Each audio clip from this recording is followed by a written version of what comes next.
She's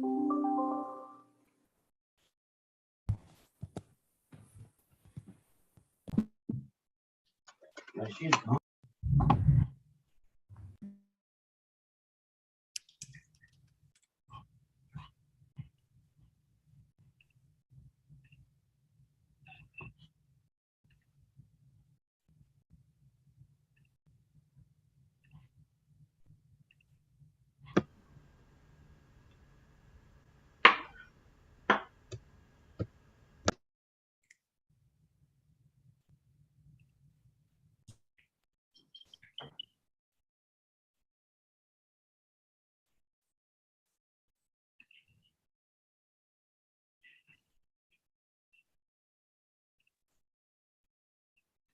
Thanks, everyone. We'll give everyone just a few more seconds to trickle in.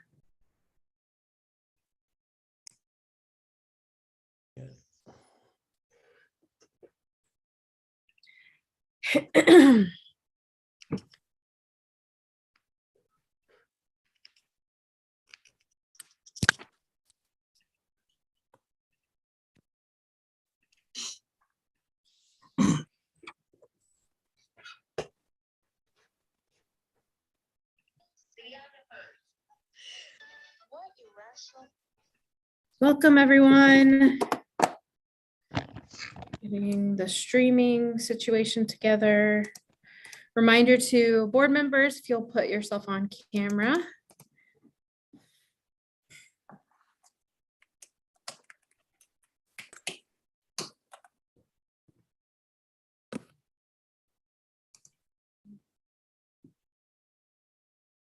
Good to see everybody.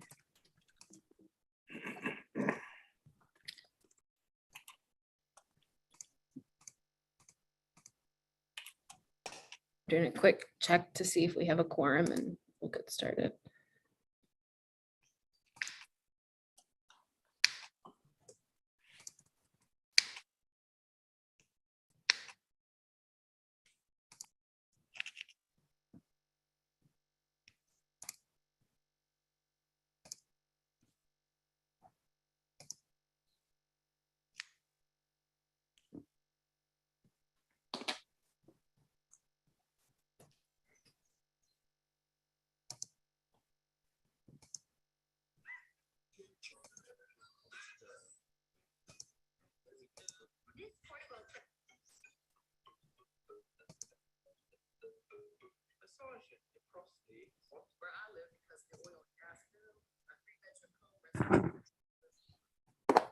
All right, I think we can get started. I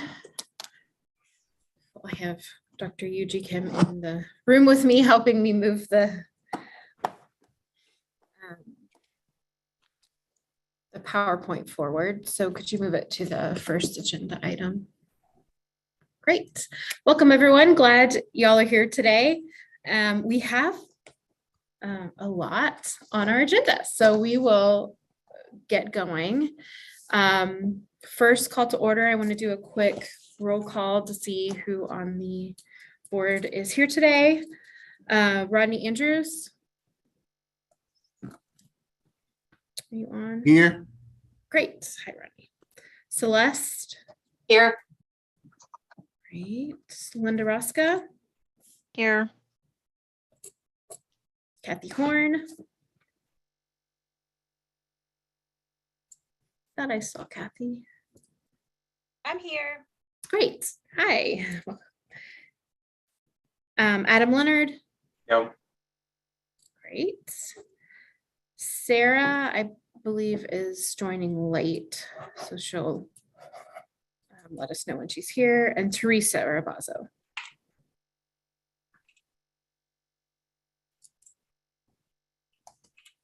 Not hear her, so okay, we do have a quorum, so we're gonna get going, y'all. Thank you for being here, and let's go to the next item, which is public testimony. We do not have anyone filed to give public testimony, so we'll move on to the next item. And first is consideration and possible action to approve additional data requests. So first is data 1, UTD, the impact of Social Security coverage on the teacher labor market. Do we have any questions or comments from the board on this data request, additional data request?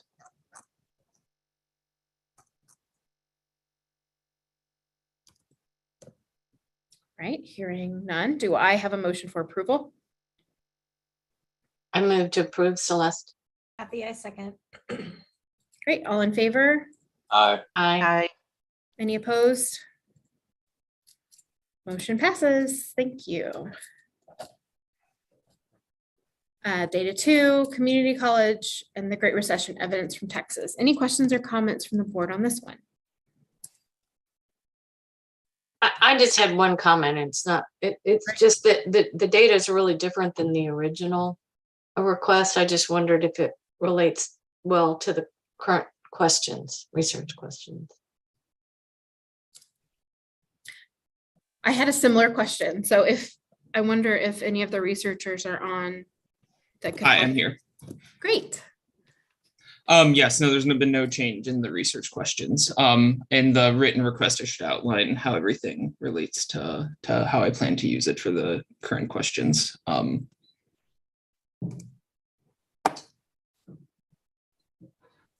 me open. Mr. Schultz, could you provide the advisory board with some additional details, please? And particularly around the test scores that weren't in the original request, and I didn't see them mentioned in the research questions. Yes, so the use of the test scores is basically, so the main research question is, how do adult workers benefit from enrollment in community college? The use of the test scores is basically just to get a measure of pre-college human capital to match on to understand kind of the impacts of when to make a better comparison between treatment and control when people enroll. Just in addition to pre-earnings. Does that answer the question? Let me ask you one complaint. Did you all finish up your presentation? Yeah, and how about you, Melissa? Did you have some different questions? Yeah, I had actually flagged the test scores was one that I wanted to ask about. Okay. I appreciate that. Anything? Yeah, that so you- the test scores aren't of independent interest. It's just I wanted another control. Okay, that's helpful.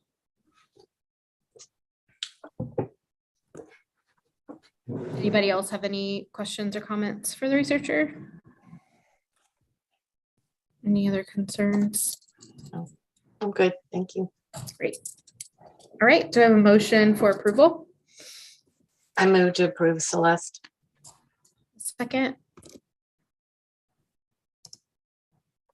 Adams, second. all in favor? Aye. Aye. Any opposed? Motion passes. Thank you, and thanks for the researcher for being here to be able to answer some questions for us. Thank you guys. All right, data 3, part-time college students in Texas, characterizing enrollment patterns, understanding the issues they face, and identifying areas for reform to promote their success. Any questions or comments on this one?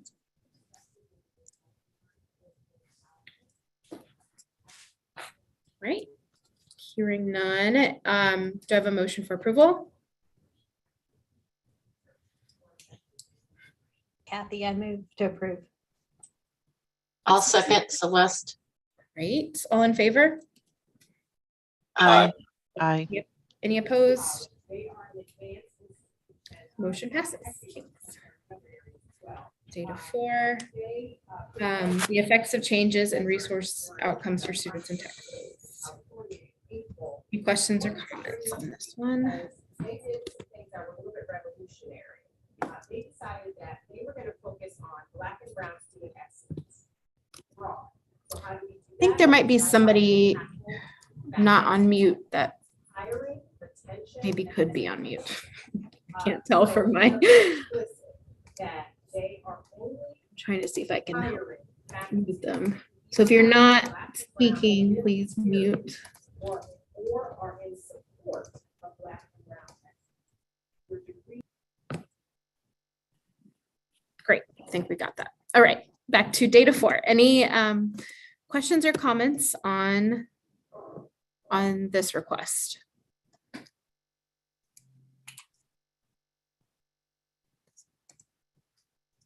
Do you have a motion to approve? I'll move to approve. Celeste. Have a second? Adam, second.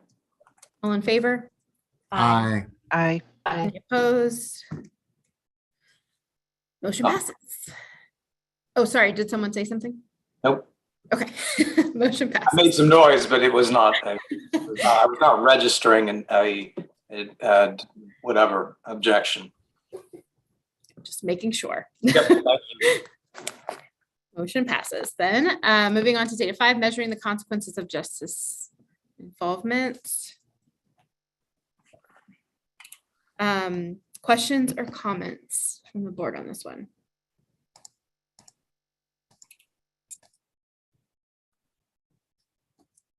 Right, do I have a motion to approve? This is Rodney Andrews. I move to approve. Do I have a second? This is Kathy. I second.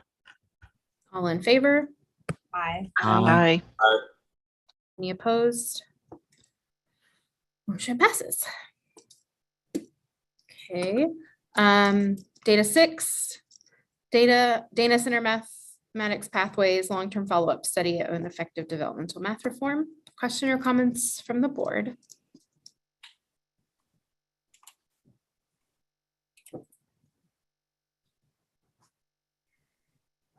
Do I have a motion for approval? This is Rodney Andrews. I motion that we approve. Second, Adam, second. all in favor? Aye. Aye. Any opposed? Motion passes. Thank you very much. All right, data 7, the short-term and long-term impact of higher education faculty. Any questions or comments?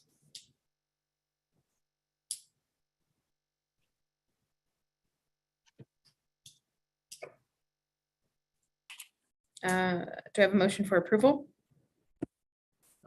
This is Rodney Andrews. I move to approve. Do I have a second? Adam, I'll second. All in favor? Aye. Aye. Any opposed? Motion passes. Data 8, bold action for a prosperous future, evaluation of Texas House Bill 5 and academic trajectories of Texas public high school graduates. Questions on this proposal?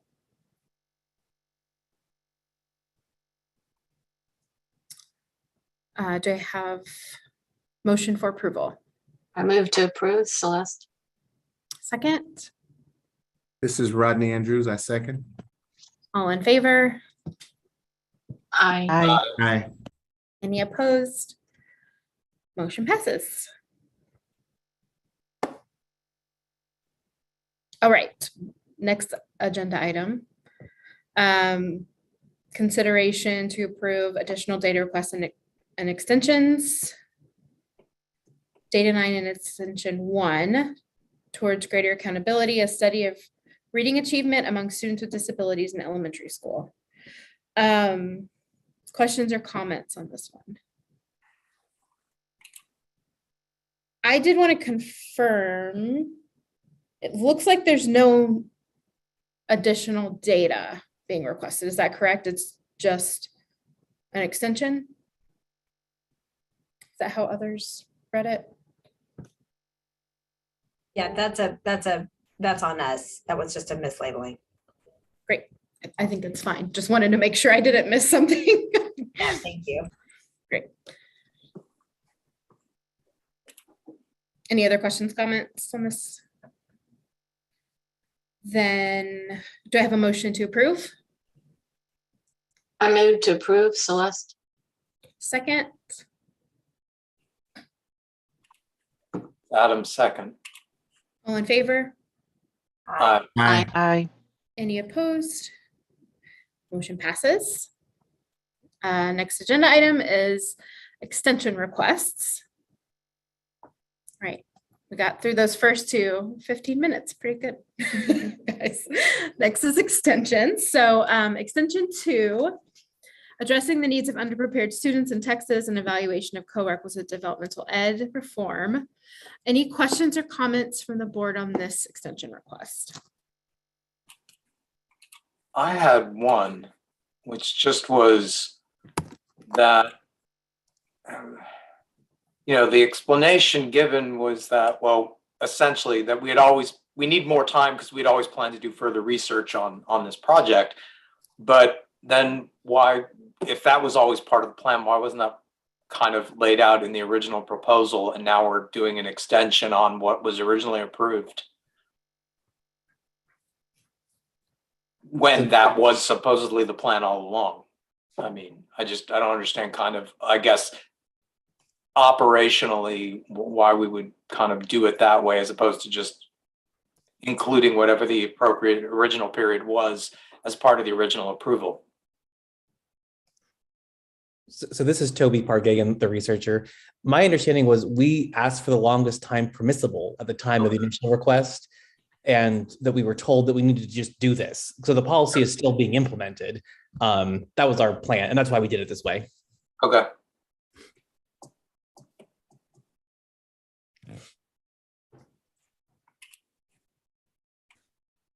And was there a COVID extension given Yes. sometime in there? There was, okay. Yes. Great. Any other questions or comments for the researcher?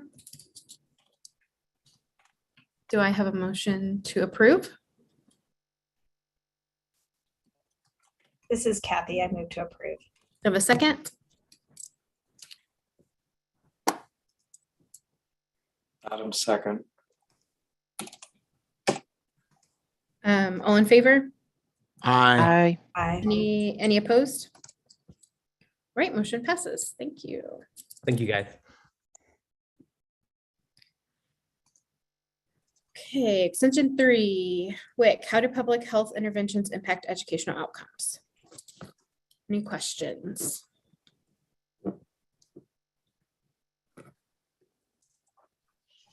Do I have a move to approve? I move to approve. This is Celeste. Do I have a second? This is Kathy. I'll second. All in favor? Aye. Aye. Aye. Any opposed? Right, motion passes. Extension 4, proposed study of academic mobility in Texas in comparison with other states. Questions or comments from the board?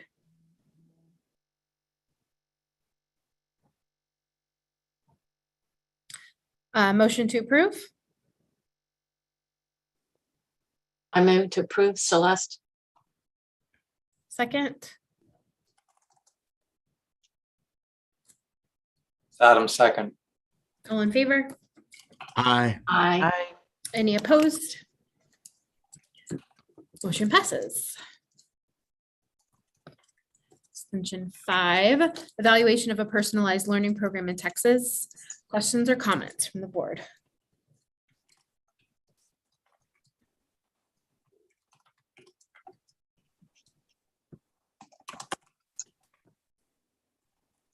Do I have a motion to approve?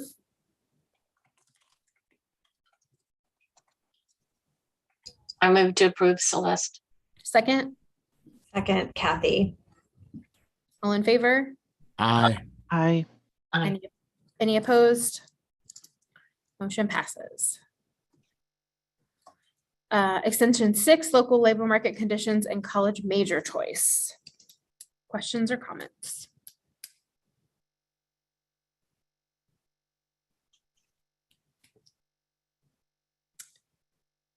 A motion to approve? I move to approve. Actually, Celeste. sorry, Oh. this is Angie. I did have one comment about that one. They asked for a 2-year extension, but the period they stated is actually 25 months. And I may be a little nitpicky, but if it's not supposed to be any more than 24, they may need to adjust their end date. I'm the researcher on on that. That is, I noticed that today, actually. That is a typo. It should be 10, like October instead of November. Okay, yeah. Like I said, it was just a small thing, but just wanted to make sure it was cleared up. Yeah. Thank you. Thanks for calling that out. So it should be 10/21. Yes. Great.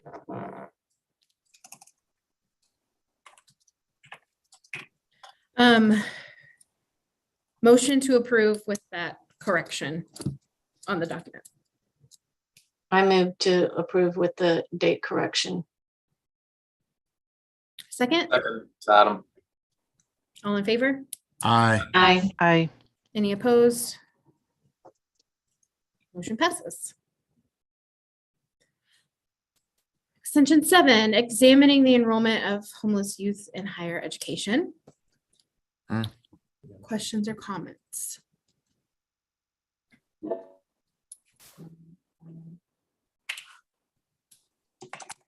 Motion to approve? This is Rodney Andrews. I move to approve. Second, Kathy, second.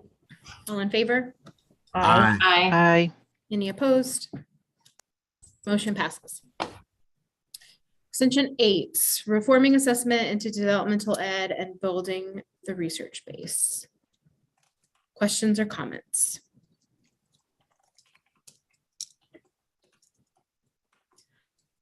Motion to approve? This is Rodney Andrews. I move to approve. Second, This is Adam. Kathy, second. With Adam. Yeah. Together, we second. great, great. All in favor? Aye. Aye. Any opposed? Motion passes. So did we like maybe squares 2 to the second? I think that's exactly what we did. Yeah. Exactly what we did. Extension 9, suspension, expulsion, and alternatives to removal in Texas school discipline. Questions or comments? Motion to approve? This is Rodney Andrews. I move to approve. Second, It's Adam, a second. all in favor? Aye. Aye. Any opposed? Motion passes. Extension 10, examining Puentes, the impact of community college students in Texas. Any questions? I'm not one for like just going to the max on everything, but I did notice that this is a 5-month extension, which if like you're in the end phase and you're definitely, you know, like you have a solid path to hit your needs within 5 months, great. But I just wanted to double check on that. Yeah, I think that's a good question. Is the researcher, one of the researchers here, just to confirm to us? that They're probably five- not, but I can speak Okay. for them. I think I know we would be comfortable if with approving up to a year. And then if they wrap up in 5 months, that's great. I think that's their intended timeline, but I agree with Adam that I don't think I'm supportive of having a sort of a natural rhythm here be the recommendation for consideration. Okay. Yeah, multiple extensions just are, Yeah. you know, they just take extra time. Yeah. So, It so looks like are we they're, proposing that we extend them a year? Or, I mean, is that the proposal going to be the proposal, or is it just the 5? How does the panel feel around that? it looks like they're waiting for the spring 22 data from THECB. When will that be available? Maybe that drives it. Yeah. Will Yes, that be this is- ready by? This is why we flagged it as well. Because It just, yeah, it was like, wow. Seems like 5 months seems like you're in the final stages of waiting for feedback from your, from your publisher or whatever. Yeah. Not, I'm waiting on data still. Yeah. I think if we're all okay with making the revision be a year, we can conditionally approve that now and just, Do we know the reason for it? It is, it's in the proposal. The reason for the request, it's the right. data. Yeah, it's the data to be able to wrap up analysis. Oh, then Yeah. I'd sort of move for like giving the additional year.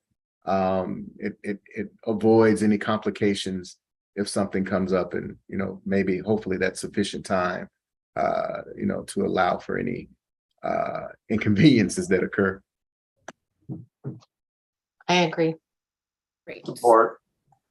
Okay, so do I have a motion to approve with the revision of the date to, sorry, let me think how to phrase this. Do I have a motion to approve with a revision of the extension request to be 1 year? This is Rodney Andrews. I move to approve with the change in the extension request to being 1 year. And I second, this is Celeste. Great, all in favor? Aye. Any opposed? Motion passes. Okay, on to the proposals. Sorry, let me reorganize myself. Okay, proposal 1, including remote access requests, the impact of COVID-19 on patterns in public school enrollment. Do we have researchers here to give us some background context on this project? Hello, everyone. It's Hi. Mackie Raymond from Okay. Credo at Stanford University. It's nice to see you all, even if it's virtual. Yes, thank you. We're excited about requesting data for us to conduct this study on Texas schools. We have had a large program of COVID-related research over the last 2 years.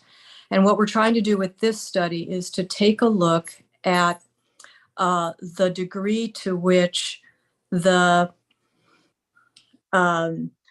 pandemic itself has shifted the ways in which students move from schools to schools.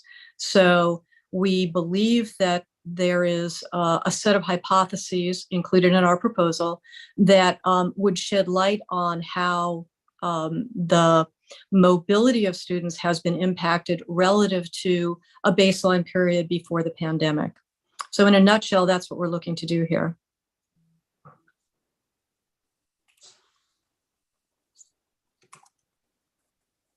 Questions and comments from the board for the researcher? The one question I had is I noticed that they didn't request the crisis code data, which I think they would probably need. And that's the new P-attend student 21, P-attend RS student 21, and P-attend RA student 21. Celeste, I always love the fact that you are so careful with our proposals. You've always added value. So thank you. We'd be happy to adjust our data list to include those elements. And that's for the synchronous and asynchronous instruction is the difference now. Fantastic. Yes, we'll take it. I noticed there was mention of high school grades. And that is not something that's available in the data, just to note. So but you do have numbers of years since 8th grade enrollment. So we could synthesize that ourselves.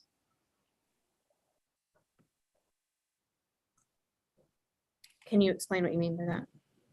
Sure. Oh, you mean grade?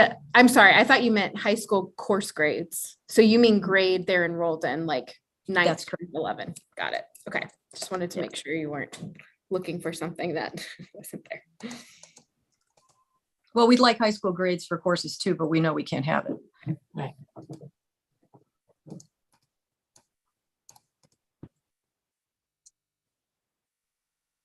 Any other questions or comments from the board?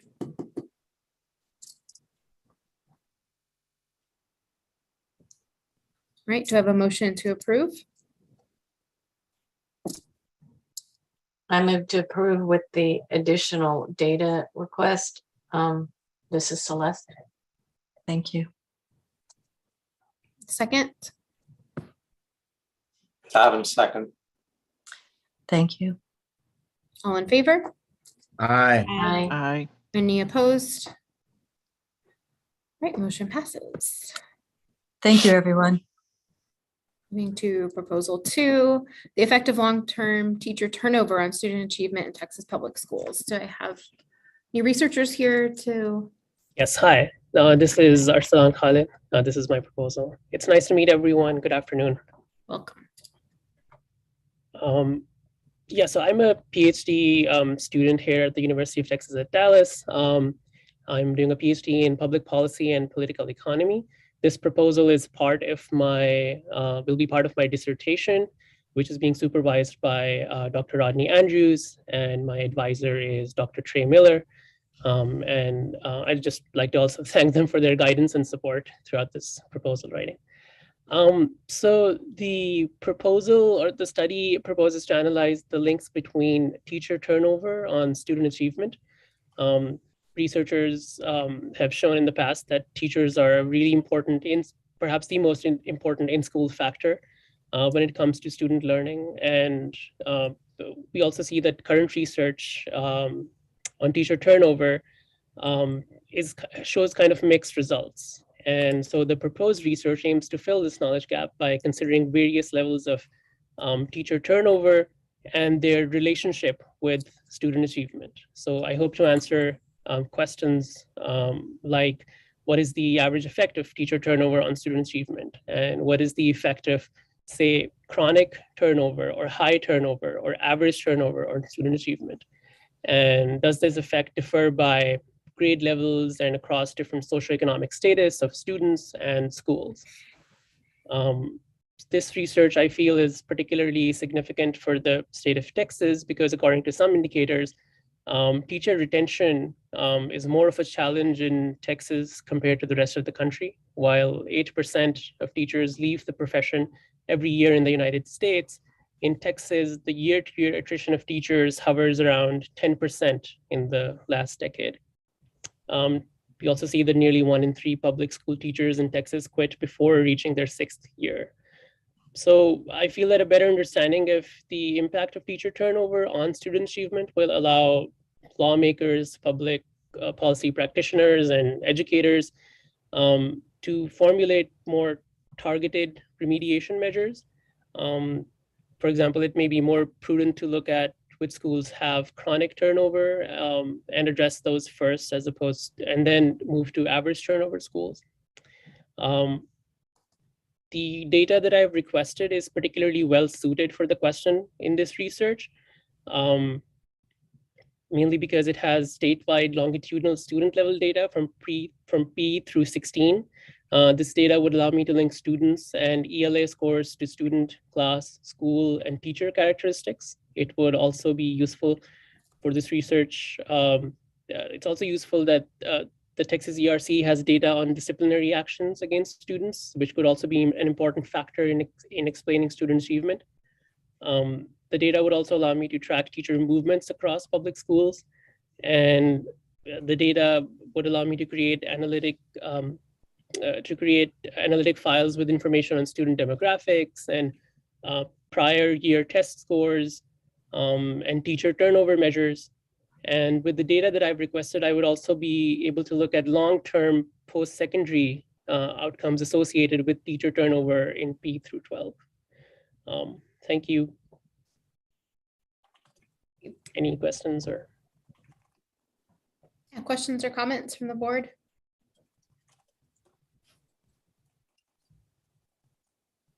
I have one just in the first research question. You said lack of credit access. I'm not sure there's any variable for that. Melissa, Melissa, is that, even in FADS, it doesn't tell that they don't have credit. Lack of credit access? Yeah, and research question number 1. low income or lack of credit access. No, I don't think that's my proposal, maybe. I think that's the wrong. Oh, that's the next one. Sorry. Okay, but for this one, sorry, I do have a comment on this one. Okay. This one, if you're planning to link students to teachers, then you're going to need more data. Okay. I can make additional data requests or include that in this proposal. Okay. I think what I was looking at was the number of years. And the problem is that you don't get the data to link them until 2012. Okay. So it starts at 2012 and goes okay. Through now, but it's also changed in that there's two different sets of data you have to request now, for one after 2020 and one's before 2020. Okay. So that's helpful, Celeste, and we'll certainly take that, but many of his questions are occurring at a level of aggregation, like at the school level, like the grade level. Okay, he just kept talking about teacher retention and student-teacher connection. So if he doesn't need it, then that's fine. But I think he was talking about at the school level. Okay. That would certainly be useful if he wants to engage in more granular analyses. Yeah, I think so. I would. That's certainly useful, and I can make the additional data request that you mentioned. I would probably have to get a little more details on exactly what data to request, but I can get that. Thank you. Do we do that today?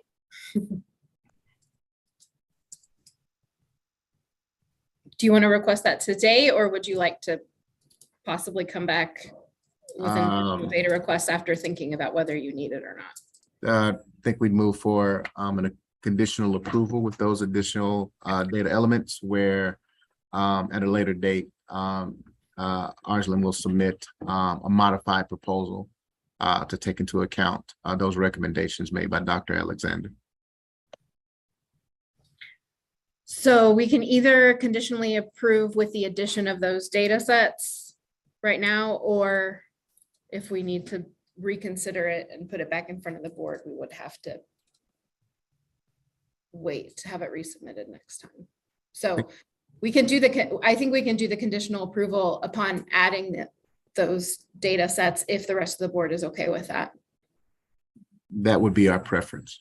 So should I list out what they're called, the data files? Yes. Did you mention it already?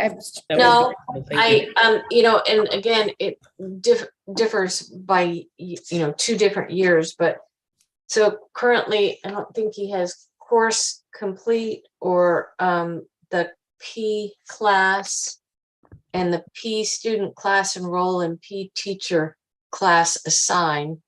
And then after 2020, it needs to be P class roster. And I think that's the and P course section is another one he will need. Yeah. Got it. I've noted this down and I'll make these changes. I can do this today. There you go. Any other comments from the board before we put this into a motion? Okay. Do I have a motion to approve conditional approval upon adding additional data sets?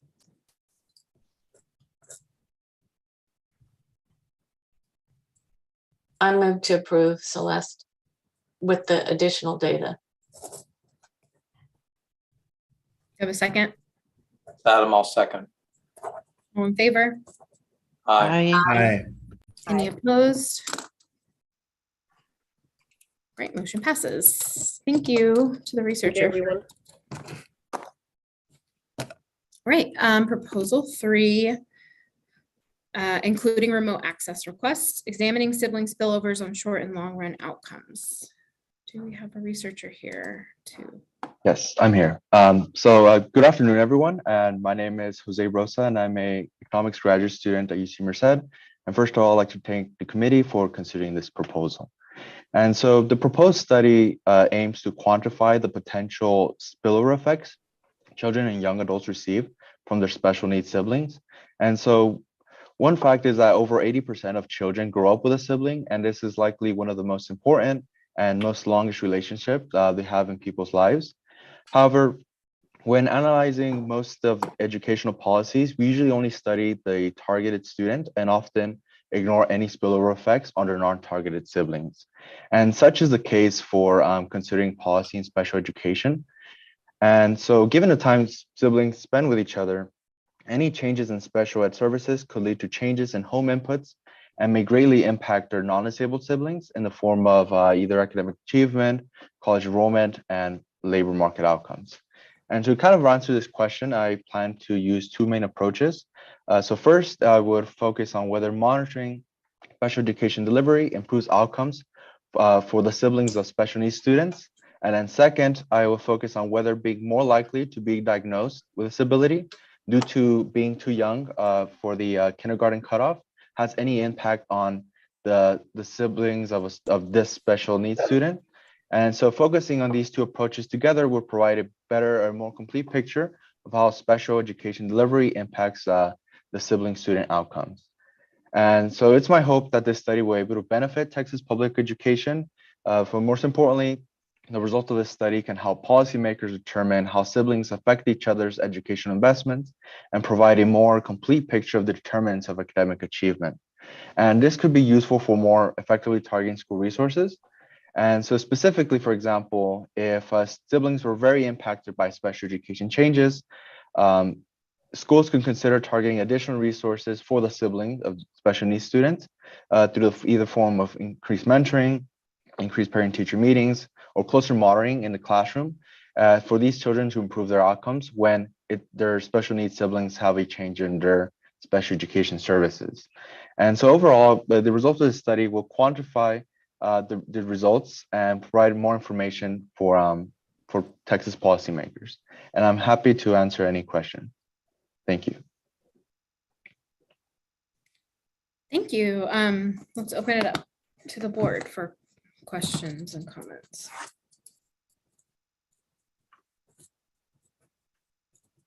So I'm not as familiar with TEA data, but someone else may be able to answer this. Is there information on essentially kind of category of special needs or severity or whatnot that you can try that would be something that you'd be able to account for in your study? Does TEA know the answer to that? Yes, we provide special education disability. Okay, cool. I was just curious. These are usually all interesting proposals, but every now and then one pops up that's kind of like, wow, that's something I never really thought about. And this is one of those that I'd be really interesting to kind of see, because I don't remember a proposal that looks like this in the couple of years that I've been on the panel.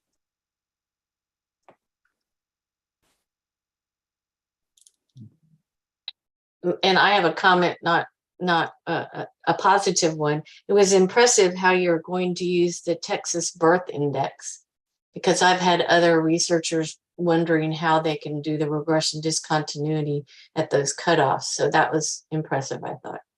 Thank you.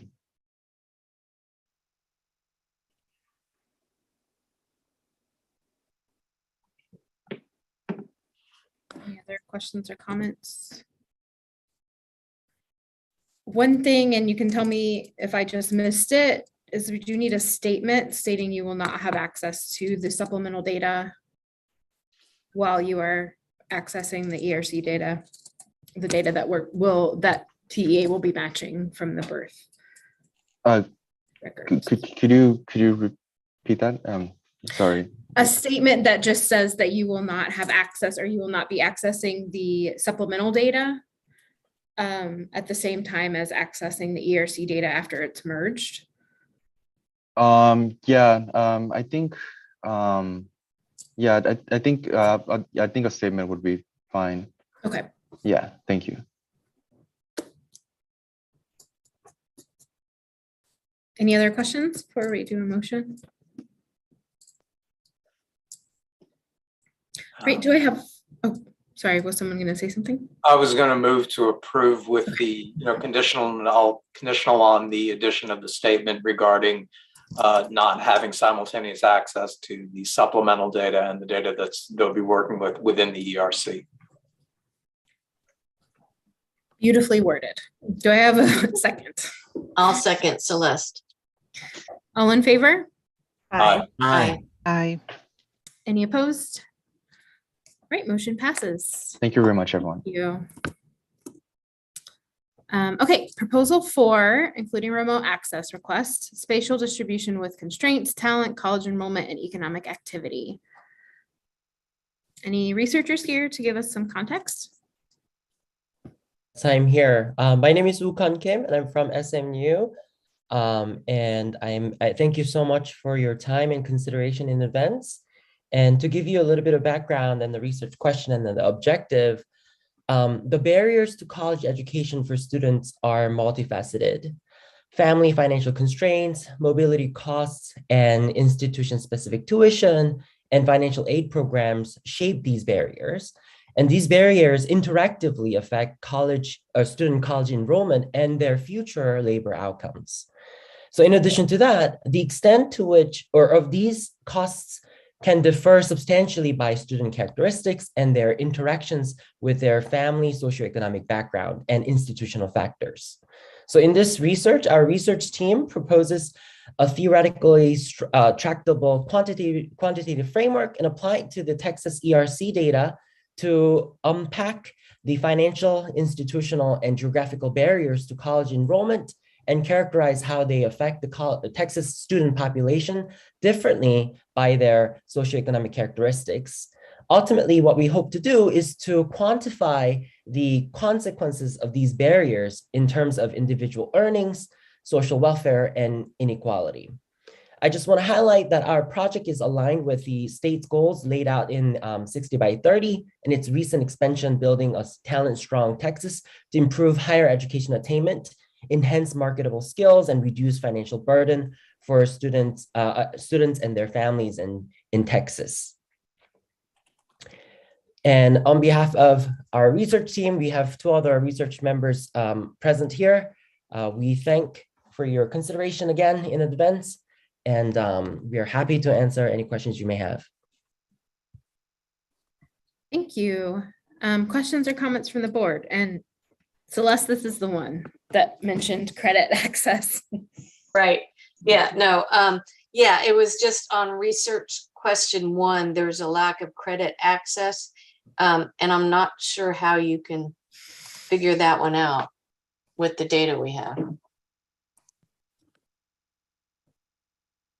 Hi everyone, my name is Han. I'm on the same team as Booking, and I'm happy to answer the question. And what we're going to do is to use the proxy from the student's family financial situation. And this proxy is the expected family contribution, or EFC, that is reported to the Department of Education when the students apply for student loans. And the literature regards this measure, this EFC measure, as the proxy because it is based on the parents' income, savings, investment, and business revenues. So with all this information, we believe that we will have a good proxy for the credit access and the financial situation of the student's family. Okay, sounds great. Thank you. Thank you. But just to make certain I understand, some of what you were looking at there in terms of trying to understand, I guess, kind of the local economic situation and such, is you're not expecting to be able to use the TWC wage data at a county level or something to do that, right?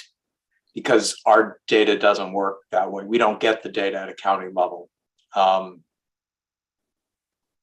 So yeah, you can't get true location data from wage records if that was something you were thinking about. And similarly, like commuter patterns, we don't know exactly where, like if you think about HEB, there's 200 stores in the state.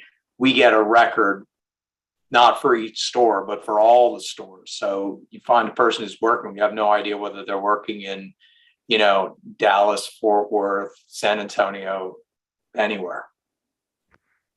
Because they're all under the same address. Yeah. Well, We go ahead, understand, Benoit.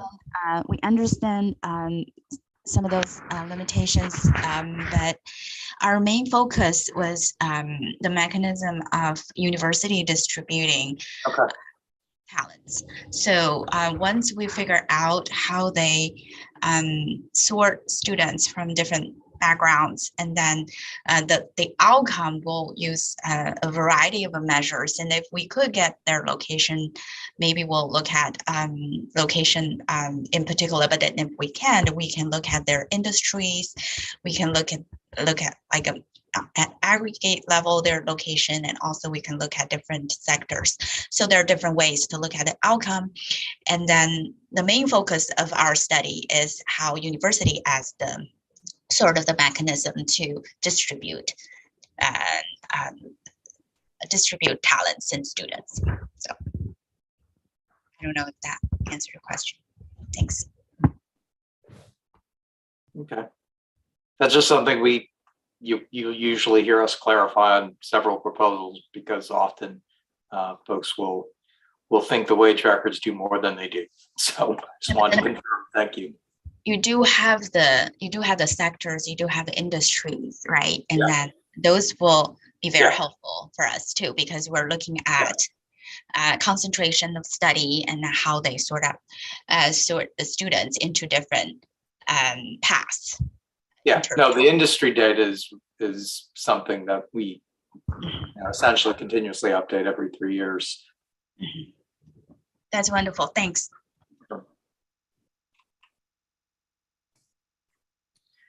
Another thing to note is you mentioned on one of the higher ed files, the CBM 002, mentioned that you could get AP, IB college classes in high school, and that's not really on that report. I think the word AP/IB is mentioned in one of the waivers, but you can't get any actual information on what AP/IB courses were taken from that report.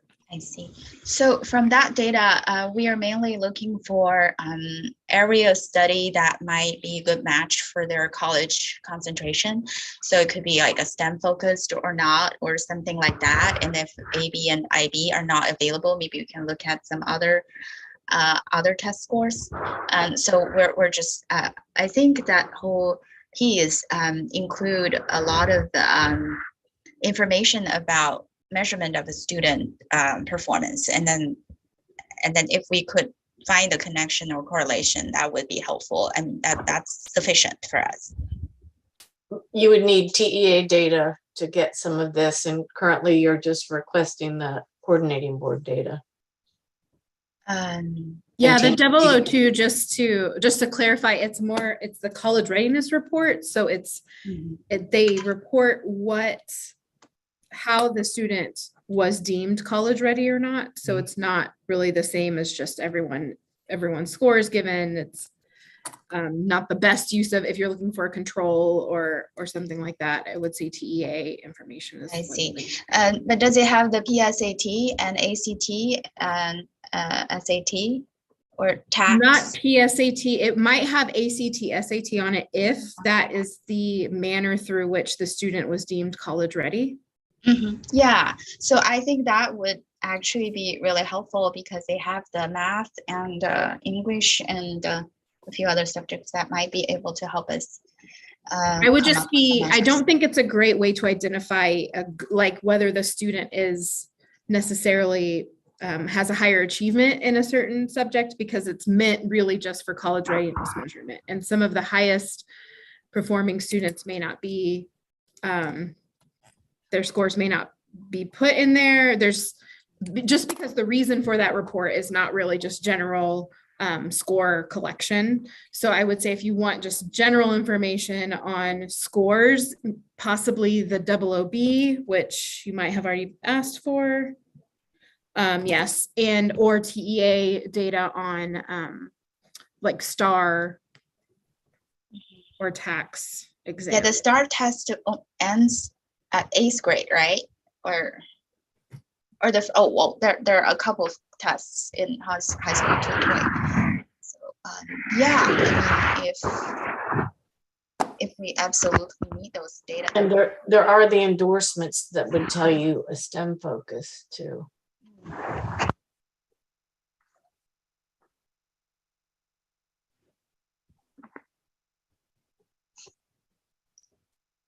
I think it is a great suggestion that we can shift our focus more on the 008 database to construct what we need and put less weight on the 002 database. Thank you for that suggestion. On the B, I would suggest. On the B, Yeah, yes. OB, On the B, yes. double OB, yes. I was looking at this B. It looks kind of similar as It does. I got confused, but double OB, yes. Thank you for that suggestion. Yes, we really appreciate that insight. Thank you so much. Thank you. All right, any other questions or comments from the board? Do I have a motion to approve?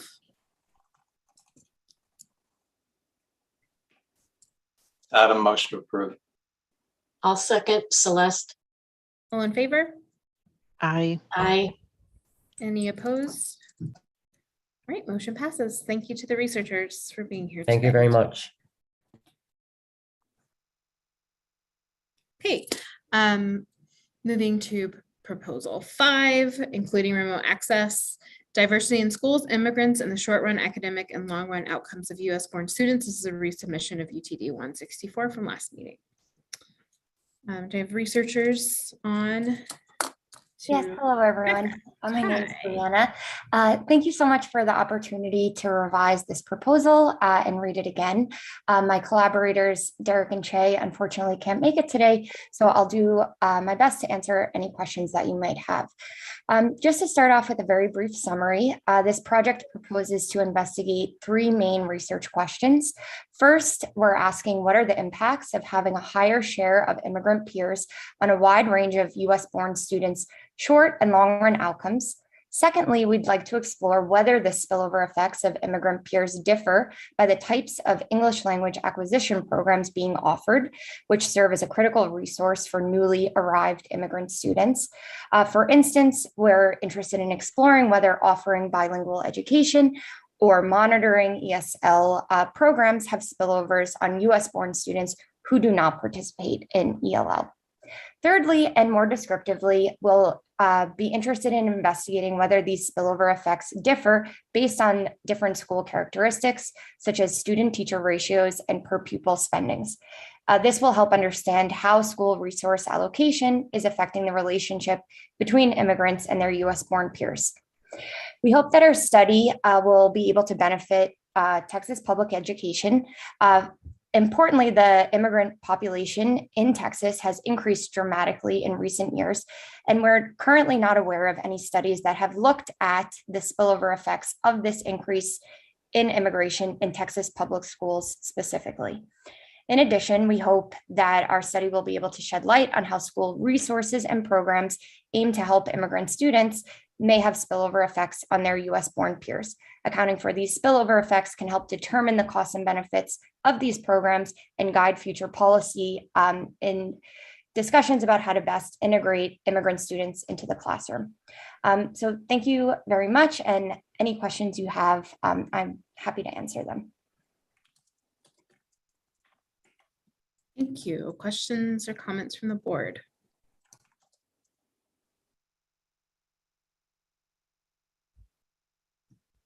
Well, actually one. Mm-hmm. So this is a resubmission, right? Yes. From an earlier month. And so I'm curious specifically about the changes between the version that was originally submitted versus this. So what are the changes that were made in the proposal in terms of bringing it back? Yeah, so the main changes that we've made was to focus on the different policy levers that school districts have to incorporate the results of their study into improving public education. So for instance, the main focus of the prior study was simply to document whether immigrant students had any effects on US born students. And what we've really worked hard to do based on comments from the previous meeting was to incorporate kind of how this spillover effects is mitigated or kind of affected by the types of programs that school districts are offering. And we've decided to focus mostly on English language acquisition programs as a case study for that. These are the main programs that recently immigrated students benefit from, and there is some discretion on what types of programs schools can offer, whether it be bilingual education or ESL programs. And so we've decided to expand the analysis to kind of study the spillover effects, and then how does this effect change through the types of ELL services that are being offered. Does that help? Yes, thanks.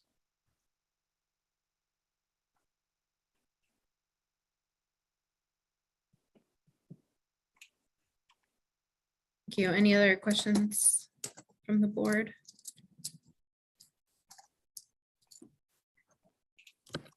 Right, do I have a motion to approve?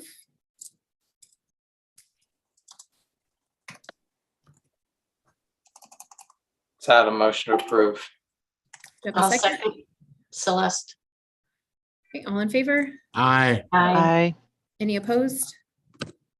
Motion passes. Thank you. Thank you very much. Proposal 6, including remote access. How do charter schools impact outcomes for English learners? I have a researcher here to give background. Yep, I'm Devin Carlson from the University of Oklahoma, and thank you for assembling today to hear this.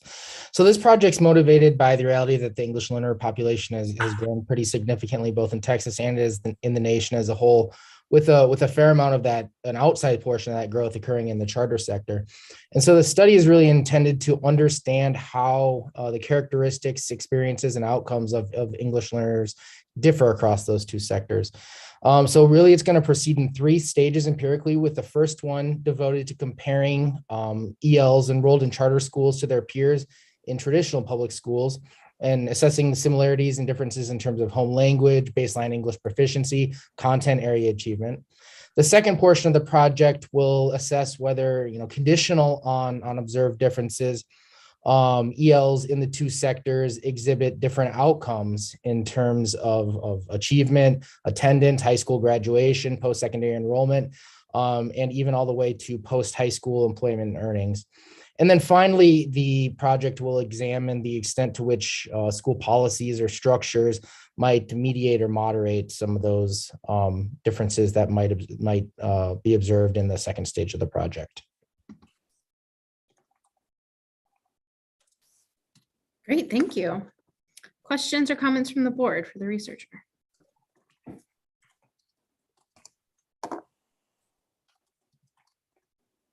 Great, do I have a motion to approve? This is Rodney Andrews. I move to approve. Have a second? Adam, second. All in favor? Aye. Aye. Aye. Any opposed? Motion passes. Thank you. Thank you. Okay, proposal 7, including remote access request. Can recommended course sequence reforms facilitate transfer student success?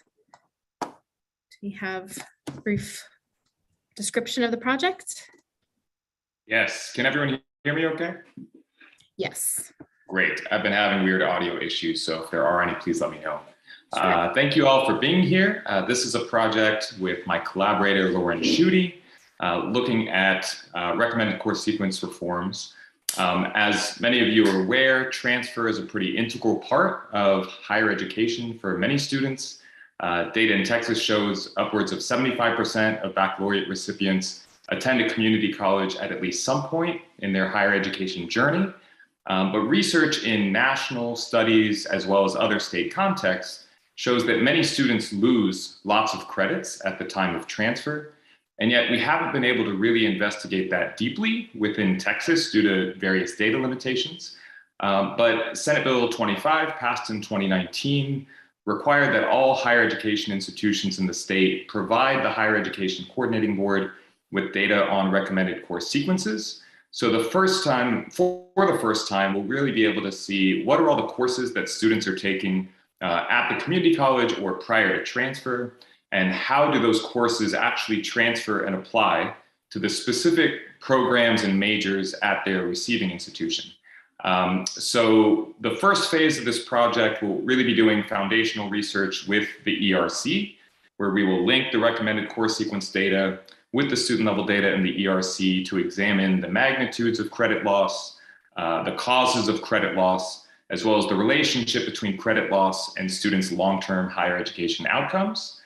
And then the second phase of this project is actually an evaluation of a tool that's being co-developed between UT Austin and the Higher Education Coordinating Board, a tool designed to allow students to understand how the courses they've taken actually do transfer and apply to different recommended course sequences at different institutions.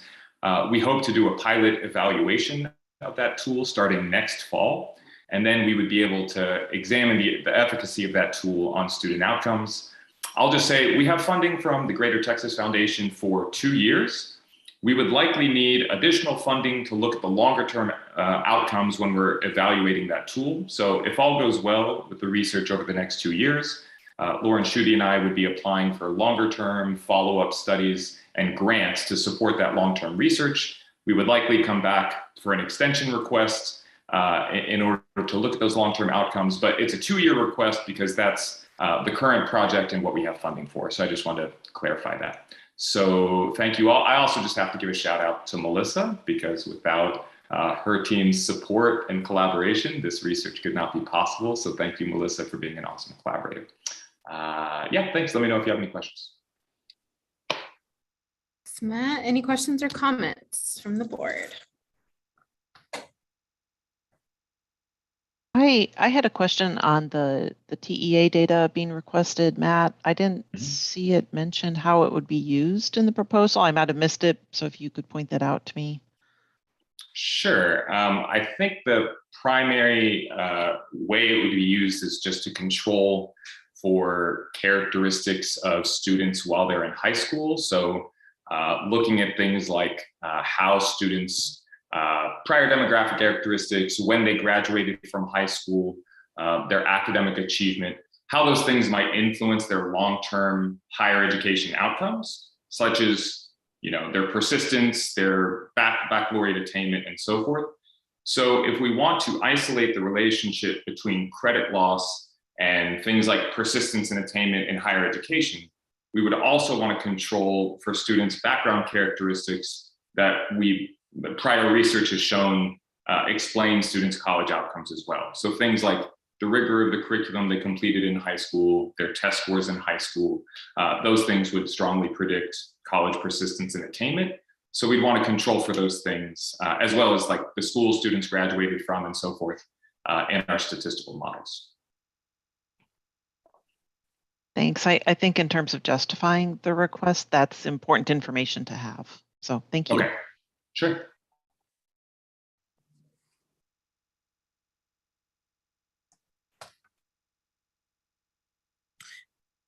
Any other questions or comments? Or Linda, would you like to suggest that we request that's added to the language in the proposal, or? I thought it was important information to have. I think, I don't mind going forward and voting on this, but okay.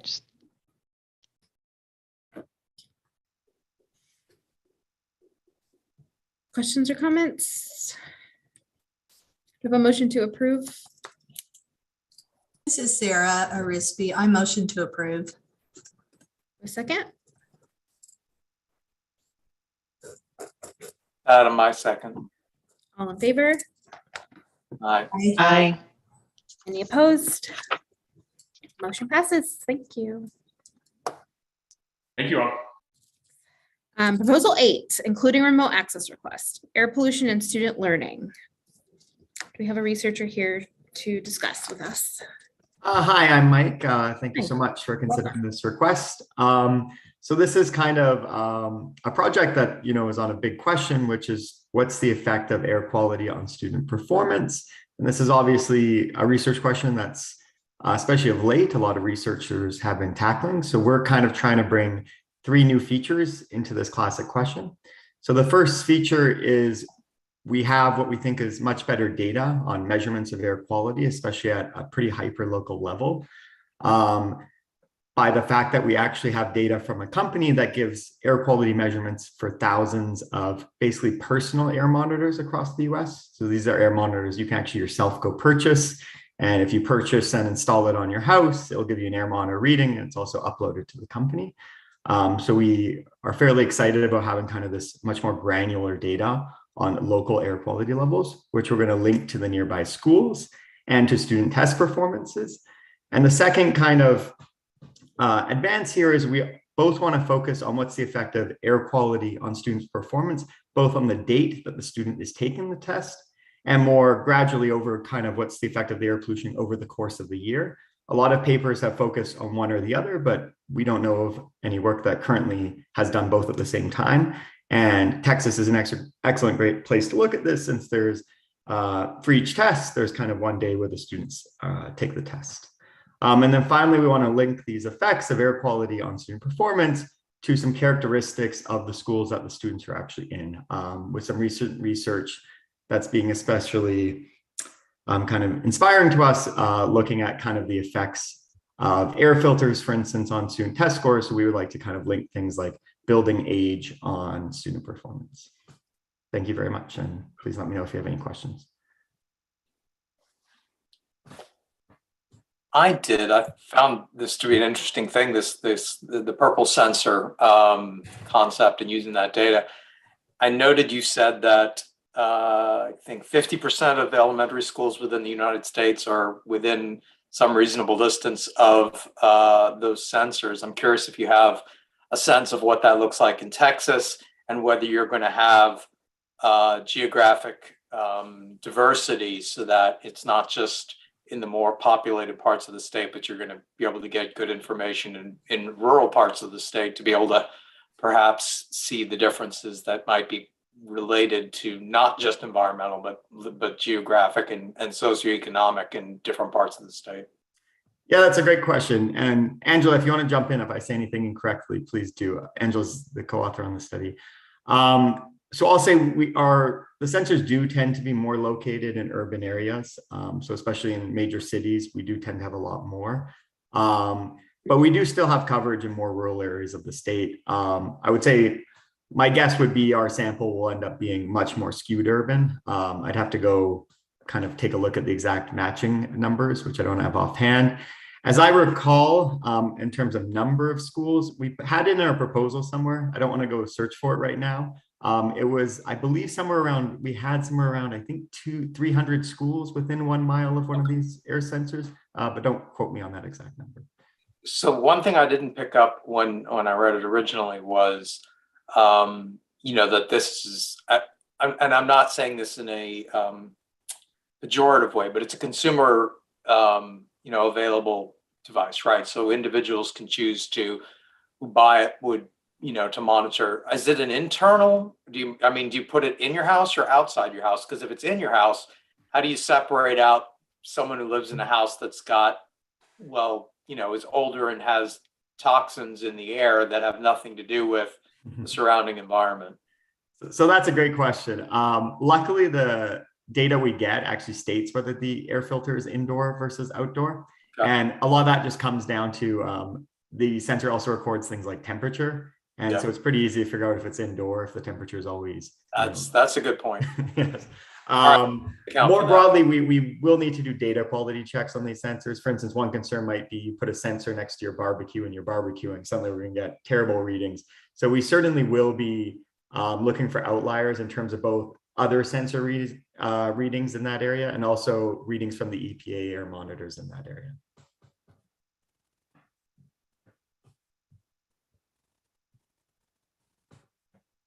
I do like the idea of trying to take kind of an external environmental data source like this and use it to measure, if there's a notable impact. So this is interesting to me because I'm a kind of early adopter technical, like I buy all the toys.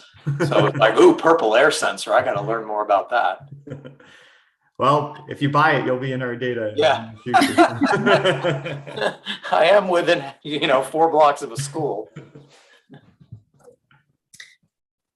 I did want to ask about what years you have access to the purple air data. Is it just, you mentioned like 18, 19 and 2021 for comparison, but I didn't know if it went back further. So in theory, the data goes all the way back to, I believe it starts in 2014, but it was a very small company back then, so you don't have too much data. So I would say the majority of our data is going to end up being 2018, 2019, then we lose 2020 because of COVID, and then 2021.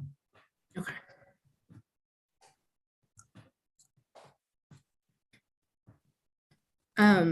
Then is there a need for data? I'm sorry, I'm looking over the methodology again. The need for data that goes back to 1995 if the sensor data isn't available till much later. Okay, so that was actually having to do with the second part, one of our questions about kind of these impacts of the air quality on the day of the test versus the impacts of the air quality at the yearly level. And basically our idea there is we have a recent NBR working paper where we use a Bartik instrument that basically our idea is to leverage the fact that certain schools tend to be located near some polluting sources, especially polluting sources that create electricity. And the country has transitioned away from certain types of those fuel sources, namely coal. And so effectively our idea is to interact kind of whether you were close to a coal plant with national shares in changes in coal power production. And that's going to give us kind of what's the effect of these kind of yearly shifts. And for that, we need kind of the demographics of the students at some baseline level, which should be set quite early in time. So that's exactly why that's needed. But that's a great question because that doesn't come out of kind of the basic things with the sensor. Thank you. I appreciate you clarifying that. Any other questions?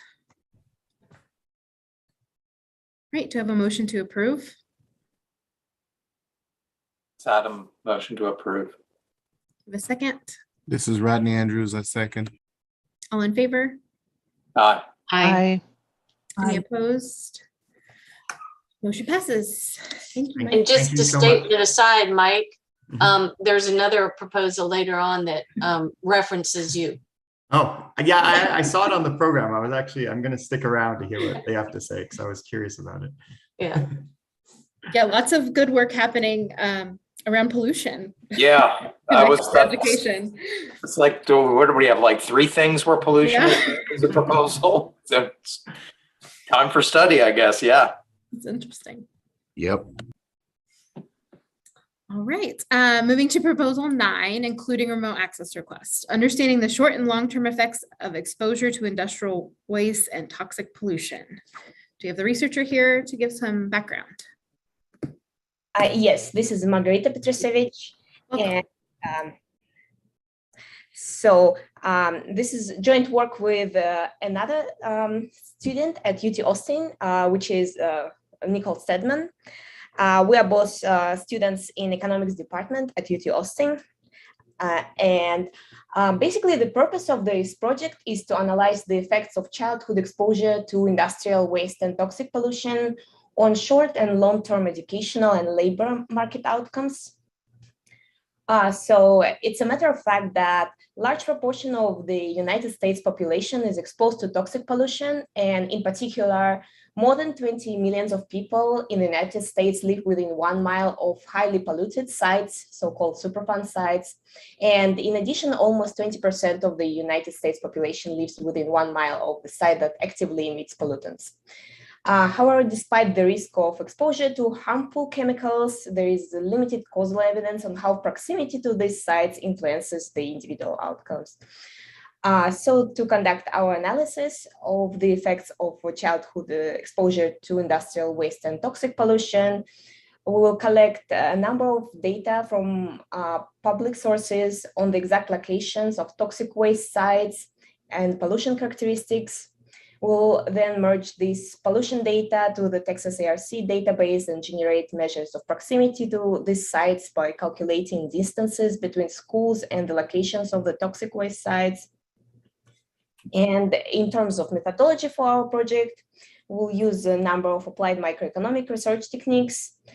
They will mostly rely on the comparison of students who attend schools in close proximity to the toxic waste sites to students further away, both before and after the site changes, for instance, the cleanup of sites or the changes in the levels of emissions.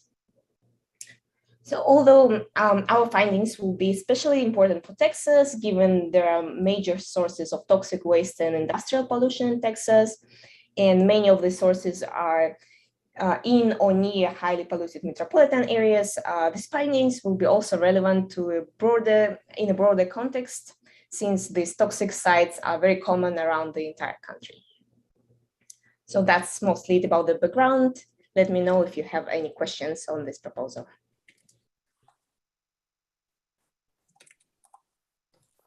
Thank you. Wasn't there something in the proposal that had to do with county of employment and average employment levels in the proposal? Or am I getting my notes mixed? No, it does say on the table, it mentions county of residence in the TWC list of. Yeah, we don't have that. Okay, it will not be a major problem. It's not the main purpose of the project. Okay. Similarly, on the data table where it mentions using the student schedule data, the CBM-OOS, it does not include AP credit information. It's only courses that were taken at the higher ed institution.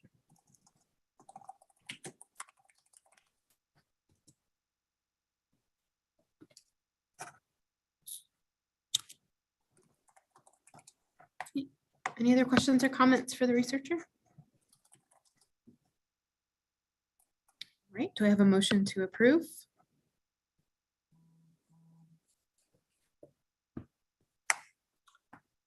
Adam, motion to approve. This is Rodney Andrews. I second. All in favor?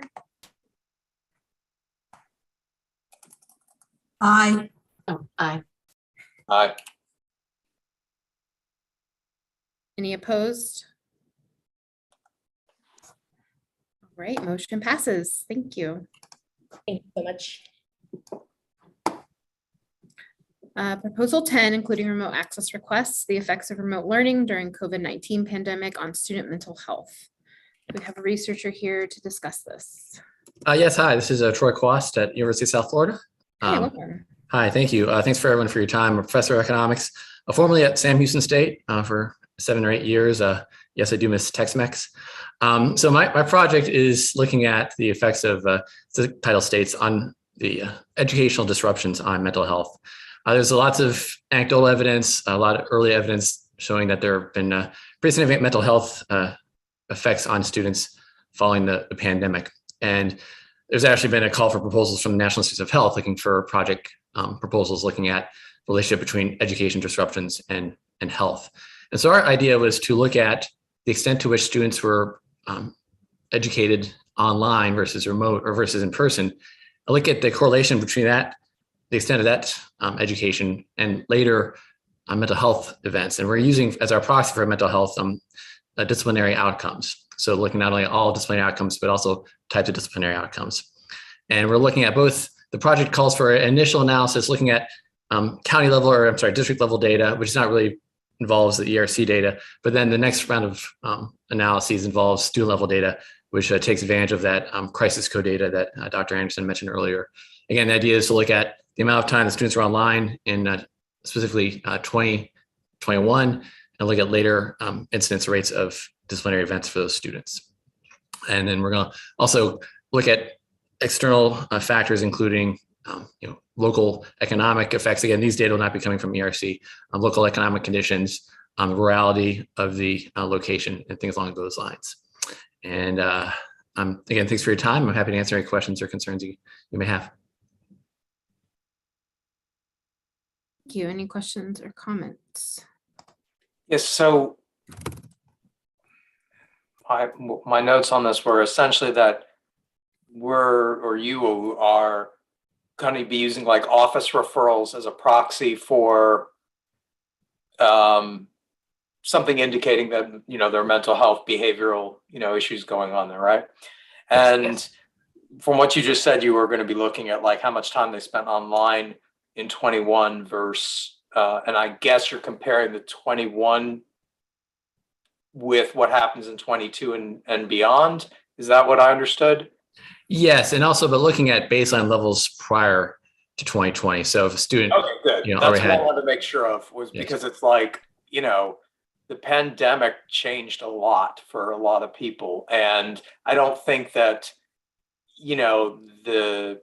I think that there's going to be a new normal coming out of this, even if people are 100% back in school. It's going to be a couple of years before any kinds of norms might really return.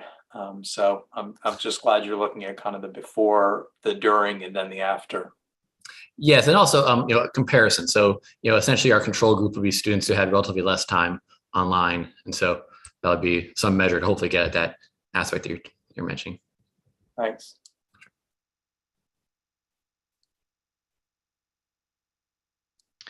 Is this a 1 or a 2-year project? 2 years, the goal. Okay, thanks. And I guess, I don't know if this is appropriate to mention now, Dr. Anderson. I did request a variable for the student census block.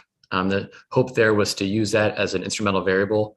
The notion there is that there's concern that students who were already online more might have different characteristics than those who were in person, and that might be confounding any relationship we see. But I guess that variable request is unclear at this point, so I'm not sure how that's going to move forward, I guess.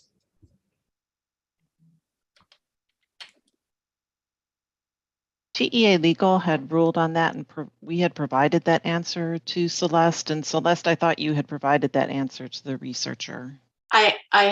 We had already submitted this before we got that final notice from you all.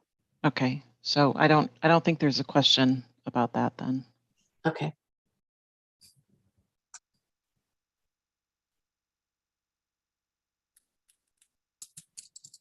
Great, thank you. Do I have a motion to approve?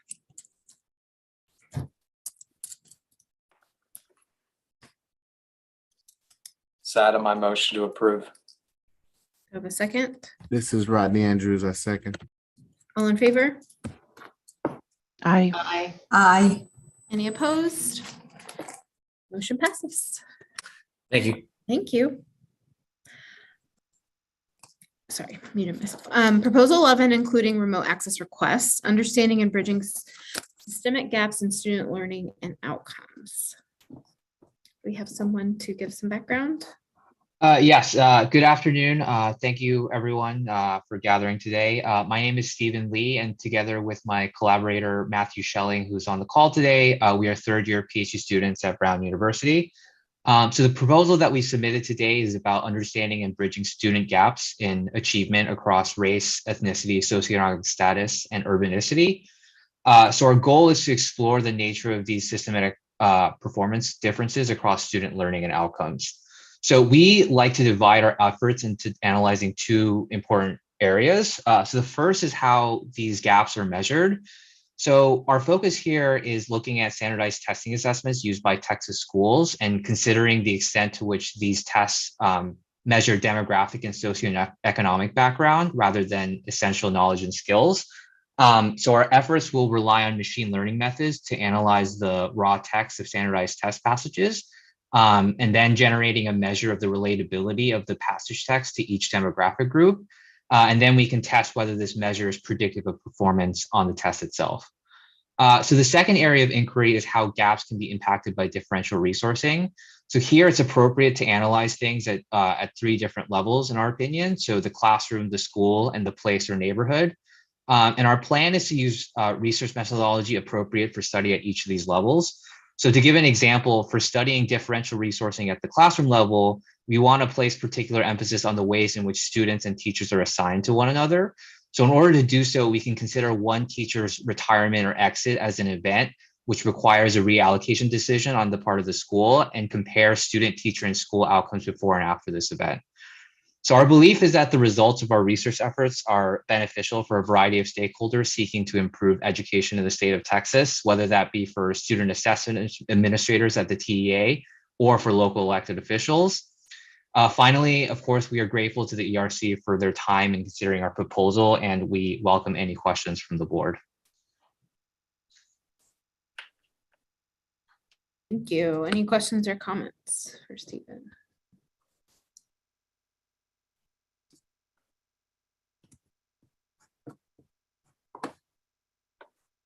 Yes, Right. it looked like you wanted to use, you wanted to show county of residence and county of employment.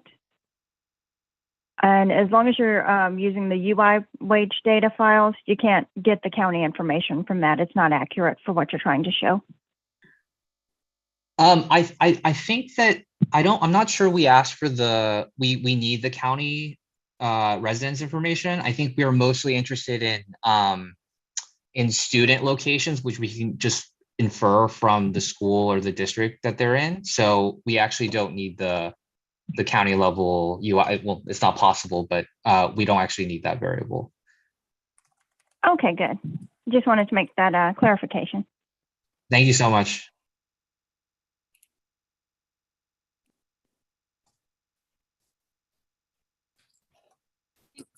Do I have a motion for approval?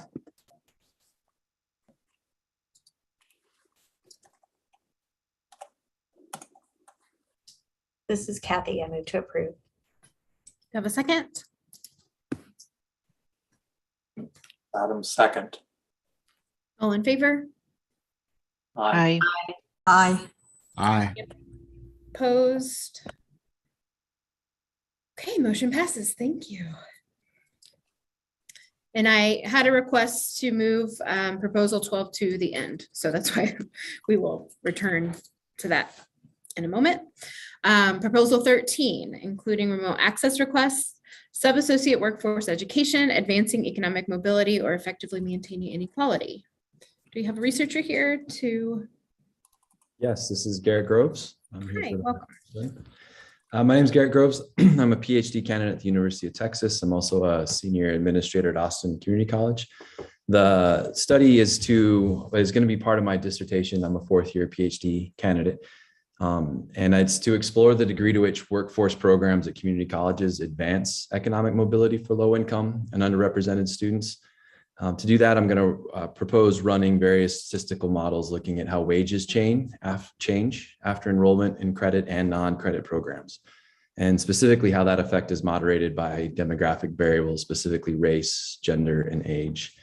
In the research leading up to this, there's not a lot of research I was able to find that's ongoing on non-credit programs specifically. We all know that community colleges have 2 sides of the house, and not a lot of research has been done on the wage outcomes of those that are selected or opted into non-credit training.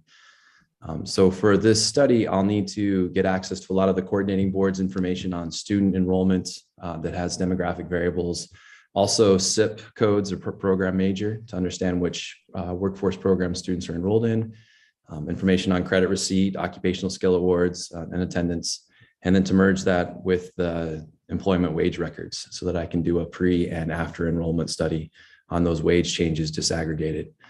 Last few things I want to make sure I say is that nationally, this is a big interest. A lot of federal lawmakers are looking at changing how the Pell Grant eligibility is applied, and it potentially extending that to very short-term non-credit programs as short as 8 weeks in duration. In Texas too, we've long been looking at the effect of certificate programs, and that is increasingly extending to non-credit programs and trainings that may or may not have certificates of interest. 60 by 30 has a big focus on certificates of value. True Act legislation passed this last session to help community colleges such as mine grow and expand these non-credit programs. So for all of these reasons, to have a study looking specifically across the state of Texas at what are the labor market effects disaggregated by race, gender, age, just to understand better the impacts there and what that's doing, I think is important and something I hope to find through this study. My committee is chaired by Victor Sines and also Dr. Matt Gianni, Dr. Jenna Cullinan-Hagee, and Dr. Rich Reddick. I owe a huge amount of thanks for helping me get to this point, and I'm really looking forward to getting the data and kind of doing the study. So happy to answer any questions, and thank you all for the time.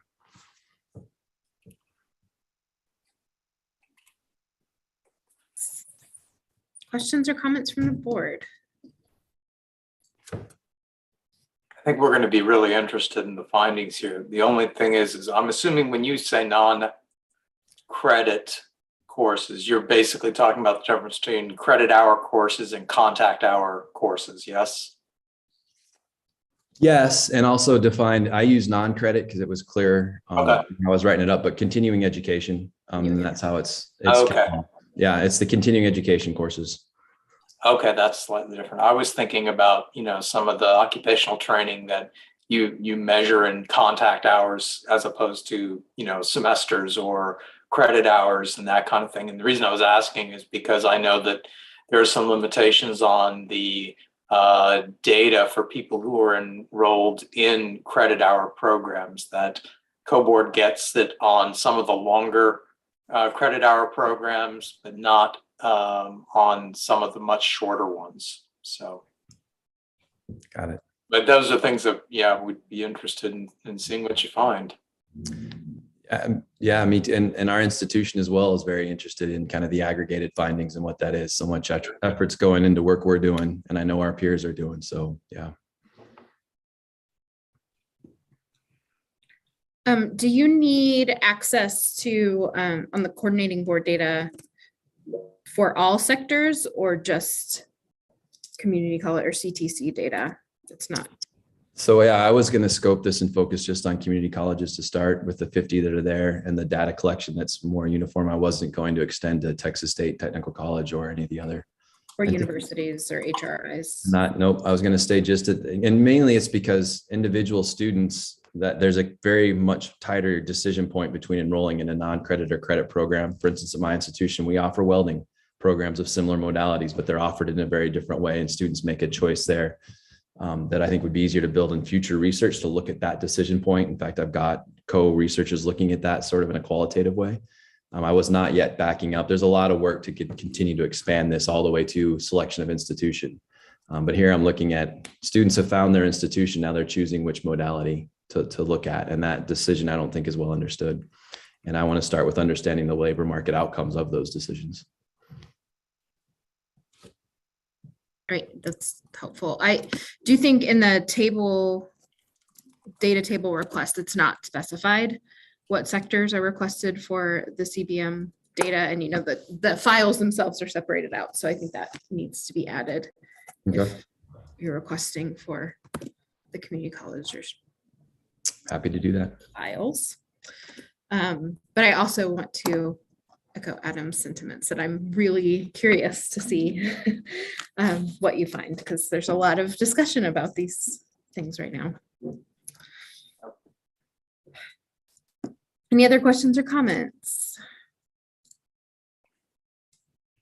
All right, then do I have a motion to approve with the addition of higher education sector information?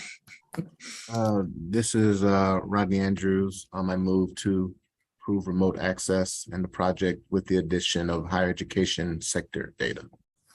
Do I have a second? Sarah, I second. Great, 2 seconds. Squared again. Yes, second squared again. All in favor? Aye. Aye. Aye. Any opposed? All right, motion passes. Thank you. Thank you very much. Okay, proposal 14, including remote access request. the effects of toxic air pollution on student outcomes and racial gaps. I have a researcher here. Yes. Hello, I'm Tucker Smith. Thank you all for hearing my proposal. It is yet another one about pollution. So my study will estimate the effects of sustained exposure to air pollution in childhood and adolescence on academic and labor market outcomes, paying particular attention to racial gaps in both exposure and outcomes. And so this is a difficult question to answer because of both bias from selection into pollution exposure and challenges in measuring exposure itself. The ERC data, student level data, allows me to overcome these challenges by observing students' exposure to pollution based on where they attend school, where we know they spend around 7 hours a day in proximity to known emitters of toxic air pollutants. And so I'll be utilizing research design that exploits variation in exposure to toxic pollutants generated by closures of plants that we know to emit toxic pollutants along with wind direction. And because these data allow me to follow students over time, I can estimate effects of exposure in childhood and adolescence on long-term outcomes, including post-secondary attainment and workforce outcomes. This is really important to Texas because as of 2018, there were over 1,600 public schools in Texas located within a mile of a facility that the EPA knows to release toxic pollutants, and these schools serve nearly 1 million students. So this research can speak to how policies addressing air pollution at the source or in schools can improve student achievement and long-term success. Moreover, these schools that are near these polluters are populated by around 30% smaller share of white students than the rest of schools in the state. So this is really disadvantaged populations that are bearing the brunt of pollution exposure. So thank you, and I look forward to hearing your questions and comments. Great, thank you. Questions or comments from the board?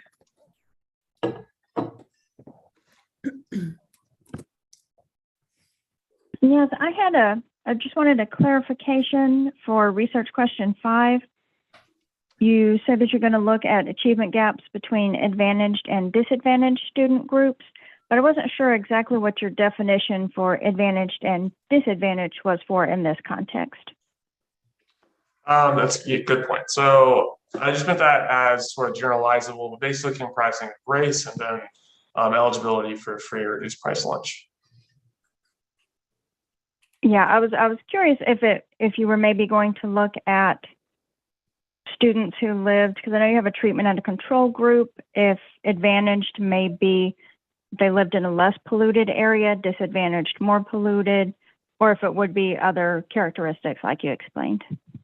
Gotcha. Yeah. So this being the other characteristics, but I think part of the motivation for that is because advantaged students, particularly wealthier students, tend to be able to afford to live less close to polluting sources, and it is more poor students that are going to tend to be more exposed. So then, this exposure to air pollution then may have, implications for these gaps across, socioeconomic status. Okay, thanks.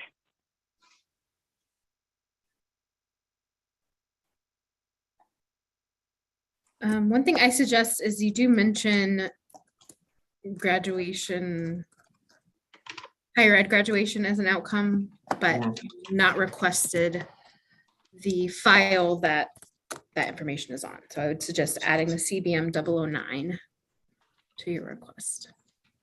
Perfect. Thank you very much.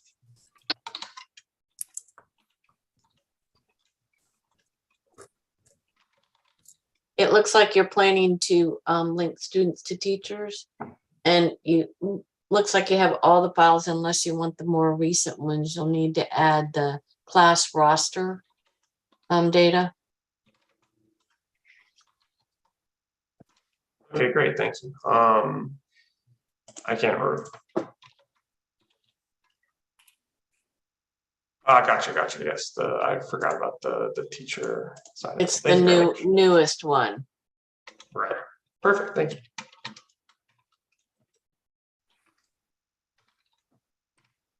Great. Any other questions or comments? All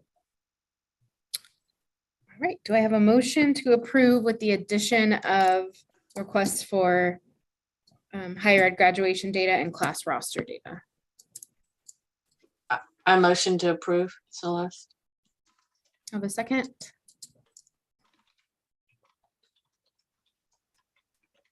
It's Adam, I'll second. Right, all in favor? Aye. Aye. Any opposed? Right, motion passes. Thank you. Great, thank you. Okay, moving to proposal 15, including remote access request. Do innovative workforce training programs improve labor market outcomes for low wage workers? Evidence from Merit America. Do we have a researcher here to give some background?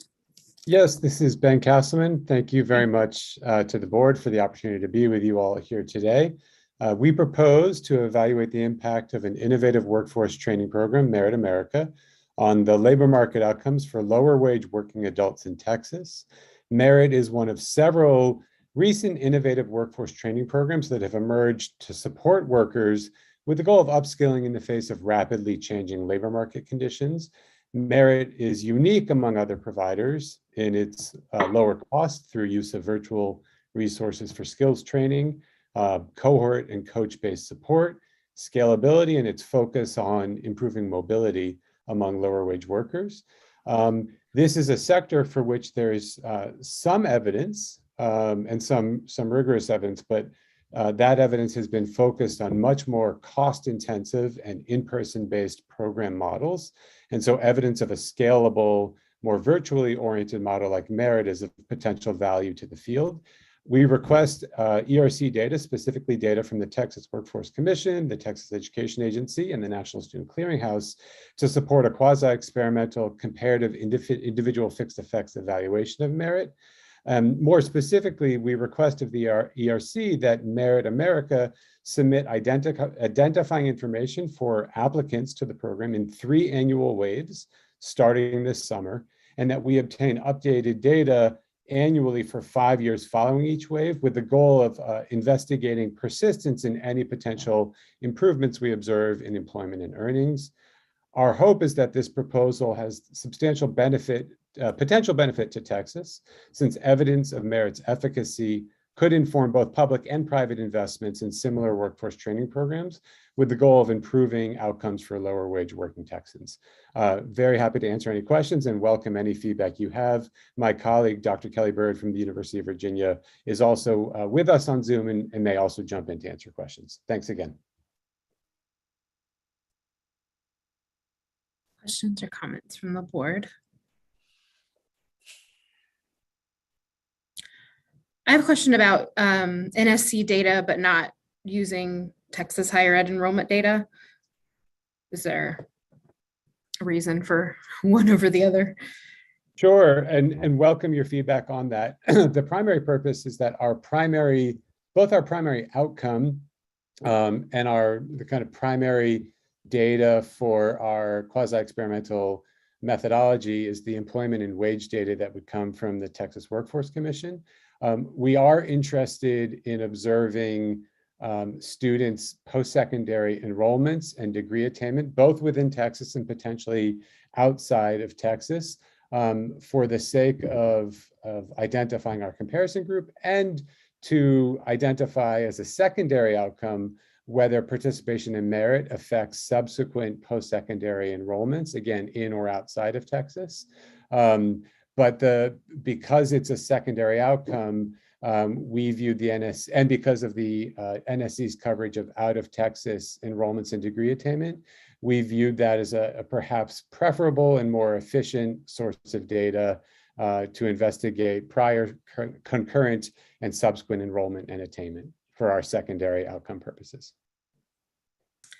We'll say that for Texas enrollment, it's probably beneficial to use the coordinating board data. I think the NSC data is about 2 years behind. Well, and in addition, it's only the Texas people that leave. You don't get the Texas people in it that stay. Right, it's not just a full report of all NSC data, it's tracking certain students. So I suggest to you for you all to use enrollment information from the coordinating board. That's very helpful. I appreciate the context and the additional information on what the NSC covers. So we really appreciate that guidance, and with the board's approval would modify the request to be inclusive of THECB data to observe enrollment and degree attainment within Texas. Thank you very much for that feedback. Any other questions or comments? I just had noticed that in the proposal, you mentioned that it first, since 2019 is when the first year of the Merit America was. Is that correct? That's correct. And so the question is, do you need the 1990 data for the people, you know, because some of them won't have even been in school if they did this in like 2019. It's a great point. The merits, the median age for merit participants is around 29 or late 20s, early 30s. There is a fair amount of dispersion. So there are participants who were considerably older. And so we tried to be inclusive of the cohorts for which we would obtain data to be sensitive to that dispersion. That being said, the substantial majority of the kind of density of merit participants is closer to that late 20s and early 30s age range. And so if the board would advise or suggest that we narrow our cohorts to focus on comparatively more recent cohorts, we certainly would be, certainly recognize the value in that advice and would be happy to take that into consideration.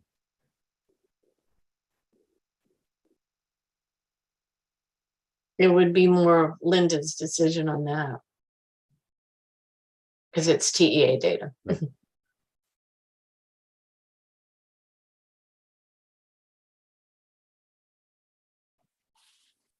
Right. I defer to the rest of the board. I think you know my feelings about asking for more years than maybe needed.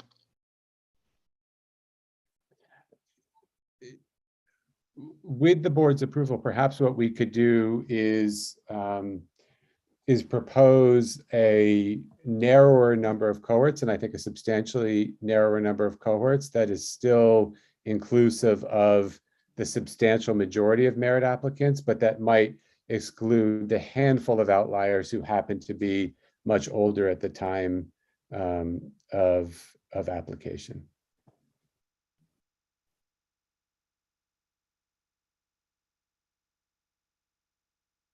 And do you have a specific date, start date that you would put on that truncation? Kelly, if you have an initial thought, please feel free to jump in. Yeah, I think we would probably want to discuss it with our partners at Merit to see what the distribution is of high school graduation year, and that would give us a much better sense of what an appropriate truncation would be. To answer your question, I completely agree with Kelly. I think that at a minimum we could truncate to 2000 and beyond, and perhaps even more into the 2000s, just so we're being a little bit more specific in response to your question, Kathy. And one point that I would raise, if that makes sense to the board and Linda, to you especially, is if Ben and Kelly, you find that in subsequent conversations, there's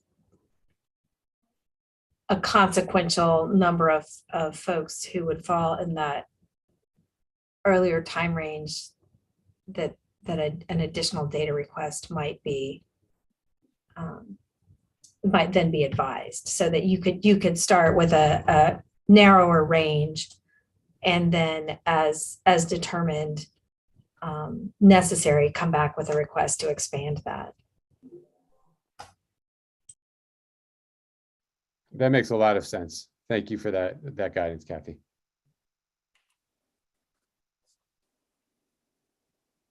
Great, good discussion. Anybody else from the board have questions or comments?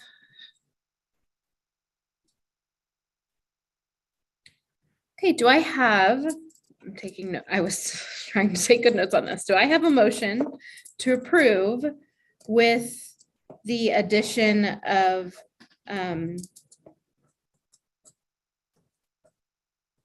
higher ed enrollment, Texas higher ed enrollment and graduation data, class roster data, and a limit of data from, did you say 2000? Was that our starting point, 2000 on? Yeah, that's what he said, Melissa. Okay. Yep. So do I have a motion to approve all of that? I motion to approve with the additional data that you mentioned, Celeste. Do I have a second? Adam, second. All in favor? Aye. Aye. Any opposed? All right, motion passes. Thank you, Ben. Wonderful. Thank you, everyone. And now returning to proposal 12, including remote access request, early success after high school. Resubmission of, this was withdrawn from the last board meeting. So now we're getting to hear it. I have a researcher here to discuss this with us. Thank you. Welcome. Thank you. This is Mike Furiel. And thank you for giving me this opportunity to present this proposal. The purpose of this study is to empower students and practitioners with an interactive set of research products that will empower them to design evidence-based plans to prepare for their college and career goals while in high school. It will examine the K-12 educational and employment patterns that predict two post-secondary events in the years following high school. Number one, college enrollment. And number two, for those who do not pursue college, employment. Using a descriptive correlational research design, it will use panel data of 8 sixth grade cohorts. These are cohorts 2007 to 2014 to produce FERPA compliant summary statistics. These statistical findings will be disseminated in a written report and of course a briefing, as is ERC's policy, but also through an easy to read, richly annotated, interactive online data visualization platform. And the goal is that, as researchers, we get to play with this data and explore and identify patterns to understand phenomena like, what does it take to enroll in college? What does it take to find employment? But not often enough do the folks on the front line, both students and the adults who advise students, have access to exploring the data patterns that exist in the data. And so this project is really intended to serve their interests with the idea that they too can benefit from having evidence to support their planning processes. We have 4 research questions. Number 1, what K-12 education factors and high school employment patterns predict student enrollment in post-secondary education in the first year following the year of expected high school graduation? Related to that, number 2, what are the trends in post-secondary enrollment, 2-year and 4-year colleges respectively, and the factors that predict post-secondary enrollment for each public high school in Texas? Later on, we condition that question to be in compliance with FERPA requirements by limiting the smallest cell size and geographic unit that we plan to disseminate on. Question number 3, for those who do not enroll in college in the first to third year following high school graduation, what K-12 education factors and high school employment patterns predict student employment and earnings respectively? in their early career years following high school graduation. Again, a related follow-up question for those who do not enroll in college in the first to third year following high school graduation, what are the trends in their post-secondary workforce outcomes and the factors that predict post-secondary enrollment for each public high school in Texas?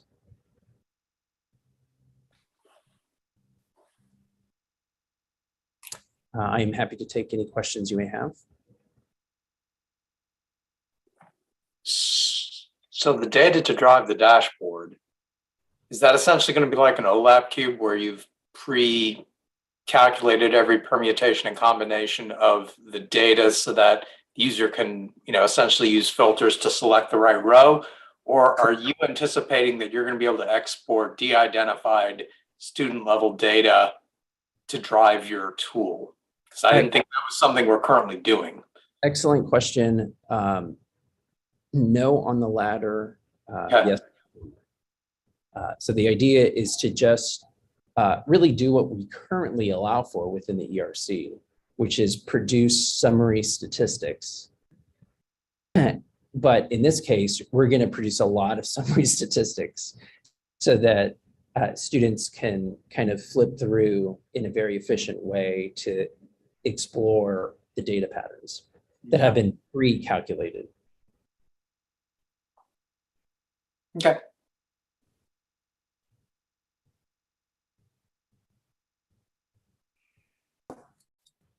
Any other questions or comments from board members?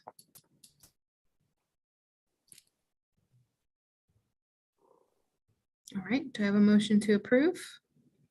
It's Adam, motion to approve. Do I have a second?